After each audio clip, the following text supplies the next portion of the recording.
अनिका, अनिका, अनिका, तुम सुन रही हो ना मेरी बात? तुम माँ बनने वाली हो अनिका। डॉक्टर की ये शब्द सुनते ही 18 साल की अनिका समझ नहीं पा रही थी कि वो आखिर प्रेग्नेंट कैसे हो सकती है। अभी तो उसकी शादी को 24 घंटे भी पूरे नहीं हुए थे।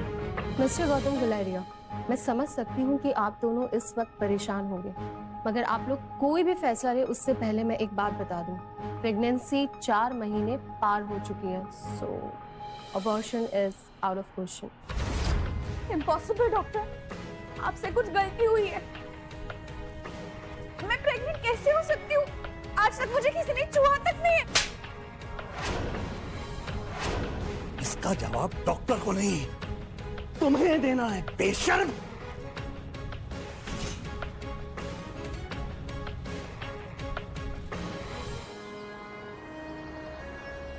अक्सर कार की बैक सीट पर बैठने वाले गौतम आज अनिका को पीछे बैठाकर खुद ड्राइवर के साथ वाली सीट पर बैठ गए थे, मानो ऐसा करके वो अनिका को अपनी नाराजगी जता रहे हों। अनिका जानती थी कि एक बेटी होने के नाते आज उसने अपने पिता को दुनिया का सबसे बड़ा दुख दिया था, एक बिन ब्याही मां बनकर।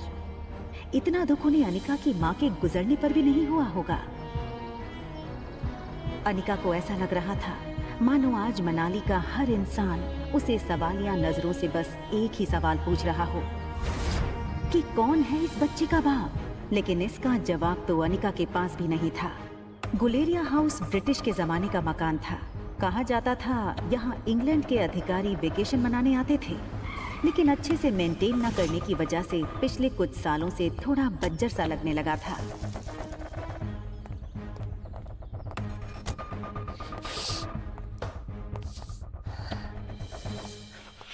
अनिका कमजोर शरीर और भारी कदमों से गौतम के पीछे पीछे घर में दाखिल हुई। बिन माँ की पली बड़ी अनिका को आज सबसे ज्यादा जरूरत थी तो उसके पापा के इमोशनल सपोर्ट की। मुश्किल से एक मौका मिला था हमें हमारी जिंदगी फिर से बेहतर बनाने का। नसीब वाली थी तुम जो तुम्हारी डोगरा खानदान के इकलौते वारिस कुणाल डोगरा से शादी हुई थी। You know, कितने पावरफुल लोग हैं। मनाली का सबसे पावरफुल खानदान डोगराज। हमारे सारे कर्ज, पेंडिंग कोर्ट केस, हमारी हर तकलीफ से हमें बाहर निकाला था उन लोगों। लेकिन शादी के 24 घंटे में ही तुमने हमारी जिंदगी वापस से जहन्नुम बना दी। उन लोगों को अगर तुम्हारे इस कारनामे के बारे में पता चलेगा तो पता नहीं क्या होगा। और तुम्हारी छोटी बहन कामिनी, उससे कौन शादी करेगा? भले ही वो तुम्हारी सौतेली बहन हो, लेकिन तुम्हारे इस कारनामे की वजह से उसकी भी बदनामी होगी।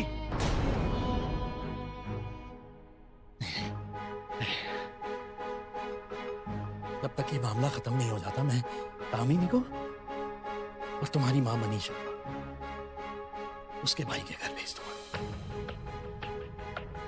लेकिन आज नहीं तो कल सबको पता चल ही जाएगा। आज तुम भी अपनी मां के साथ ही।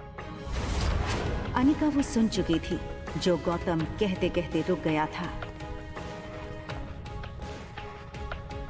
अगले दिन सुबह गौतम ने घर में लगे सारे सीसीटीवी के पिछले 5 महीने की फुटेज को खंगाला और बारीकी से देखने के बाद वो हैरान रह गया था कि पिछले 5 महीनों से छोटी मोटी बीमारी के चलते अनिका घर के बाहर कहीं गई ही नहीं थी। ये देखकर गौतम का गुस्सा अब आश्चर्य में बदल गया। उसे इतना तो समझ आ गया था कि कहीं कुछ तो गड़बड़ थी। जल्द ही अनिका की देखभाल के लिए एक नर्स रखी गई। लगातार देखभाल और दवाइयों से अनिका की सेहत में काफी सुधार आया। 4 महीने बीत चुके थे, लेकिन साथ ही साथ उसे ये बात रोमांचक कर रही थी कि उसके अंदर एक नन्ही सी जान पल रही है जो सिर्फ और सिर्फ उसका होगा। अनिका अपनी छोटी सी दुनिया में लगभग सब कुछ भूल चुकी थी। न वो किसी से मिलती, न कोई उससे मिलता।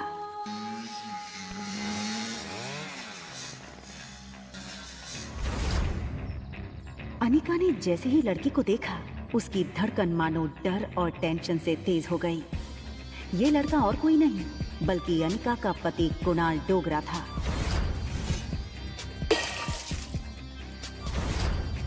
कुणाल की शादी अनिका से भले ही उसकी मर्जी के खिलाफ करवाई गई थी, लेकिन अपनी बीवी की कोख में किसी और का बच्चा देखना कोई भी मर्द बर्दाश्त नहीं कर पाए। कुणाल शादी के मंडप से सीधे दिल्ली अपने कॉलेज की पढ़ाई करने चला गया था और वहीं पहुंचकर शादी के दूसरे दिन उसे अनिका की प्रेगनेंसी की खबर मिली थी। अरे कुणाल बेटा, आज अचानक से तुमने फोन किया कि तुम्हारे कॉलेज की तुम्हारी छुट्टियां शुरू हो गई क्या? कमाल है, 4 महीने के बाद मैं घर आना, अपने दामाद को इस तरीके से वेलकम करेंगे। और वैसे भी बहुत कुछ बदल गया है अब यहाँ पे।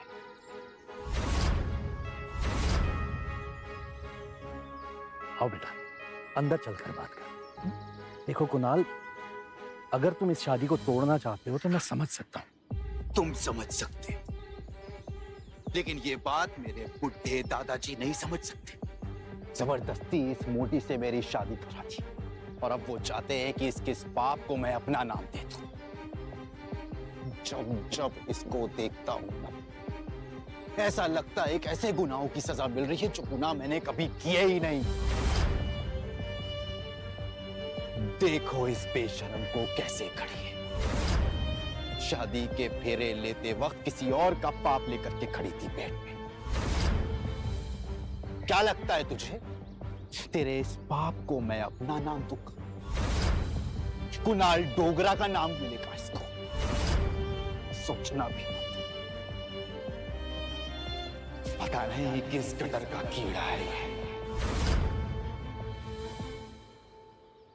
मैं इस शादी को नहीं मानती।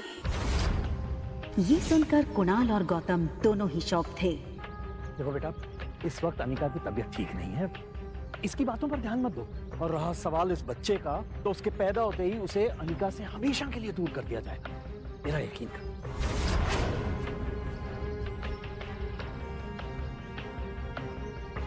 ठीक उसी पल अचानक से अनिका के पेट में जोरों से दर्द शुरू हो गया।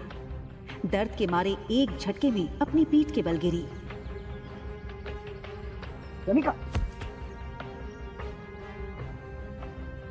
मम्मा मम्मा मम्मा, प्लेन लैंड होने वाला है।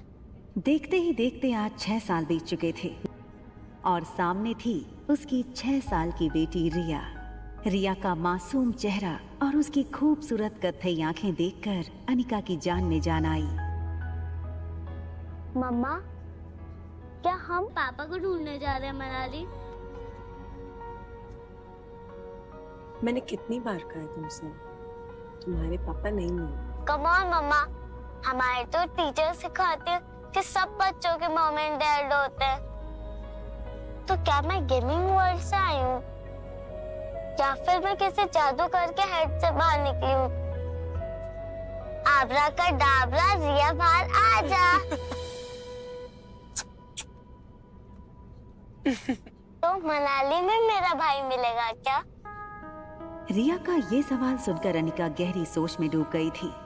उसे याद आ गया कि कैसे 6 साल पहले उसने मनाली के हॉस्पिटल में जुड़वा बच्चों को जन्म दिया था।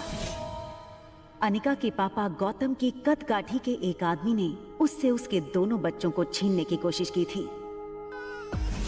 कमजोर अनिका ने बड़ी हिम्मत से उस आदमी को रोकने की कोशिश की और उसका सामना कर रिया को तो बचा लिया, मगर अफसोस कि वो अपने बेटे को नहीं बचा पाई और वो आदमी अंधेरे में उसके बेटे को लेकर भाग गया था। और इसी वजह से अनिका की मौसी उसे बचाकर बेंगलुरु ले आई थी, जहां अनिका का इलाज भी हुआ था।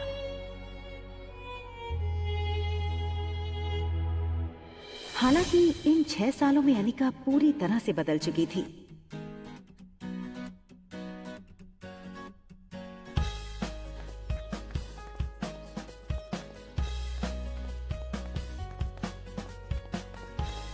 हार्मोनल इम्बैलेंस की वजह से फूला हुआ उसका शरीर अब एकदम ही से नॉर्मल हो चुका था।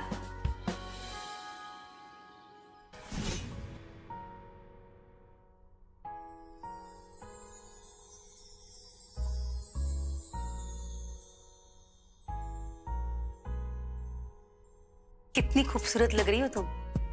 मनाली में तो लोगों के होश उड़ जाएंगे।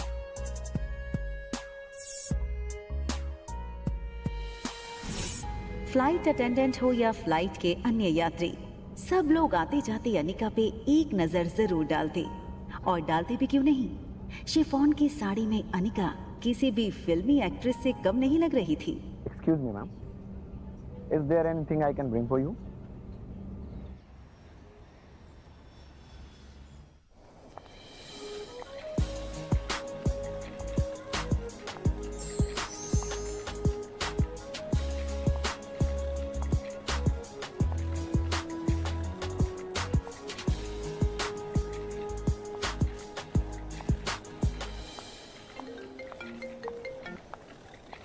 हेलो पा। कुणाल तुम्हें लेने एयरपोर्ट आ रहा है, तुम उसके साथ सीधा घर आना। यहाँ पहुँचते ही तुम्हें 2 पेपर्स पे साइन करना है, एक डिवोर्स पेपर और दूसरा वो। इतना कहकर गौतम अटक गया और फिर कुछ सोचकर उसने आगे कहा, खैर तुम घर आओ, यहाँ पहुँचते ही मैं तुम्हें सब समझाता हूँ।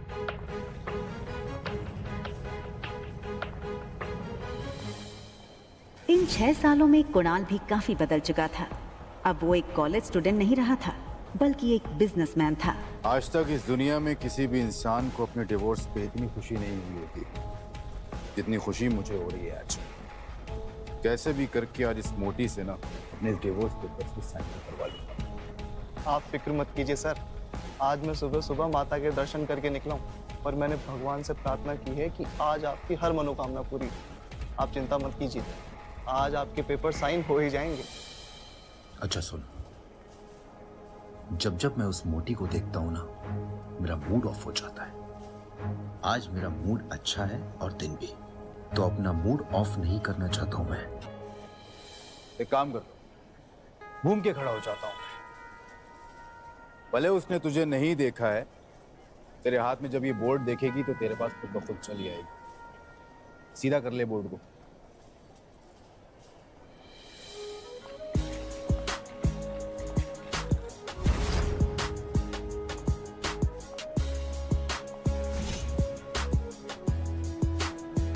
कुणाल ने एयरपोर्ट से बाहर आते हुए एक लड़की को देखा और फिर देखता ही रह गया।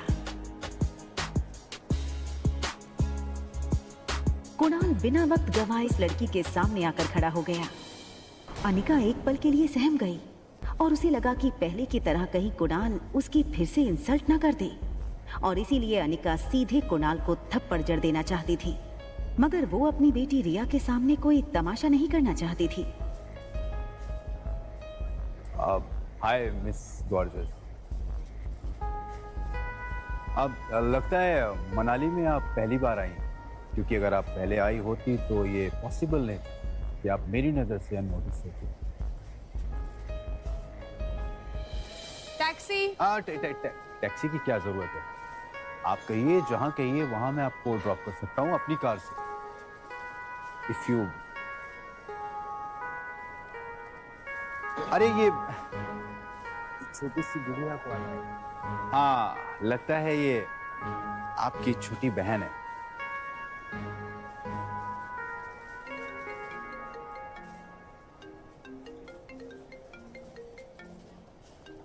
हाँ, क्या तुम्हें अनिका दिखी बेटा? ना दिखने के लिए आपकी बेटी कोई सुई तो है नहीं जो वो दिखेगी नहीं। जब आएगी तो फिर वही तो दिखेगी, या ये कहूँ कि जब वो आएगी तो उसके पीछे के लोग भी नहीं दिखेंगे। तो दिखेगी तो बता दूंगा। रखिए। टैक्सी।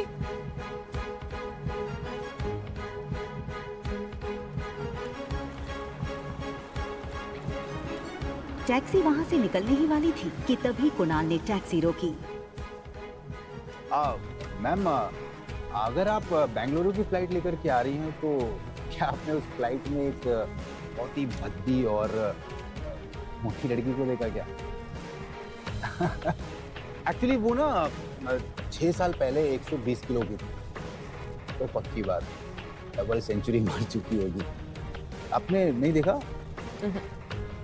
आप अपना नाम तो बता दीजिए। ये सुनकर अनिका ने बिना किसी भी हाव भाव से धीरे से कहा, अनिका गुलेरिया।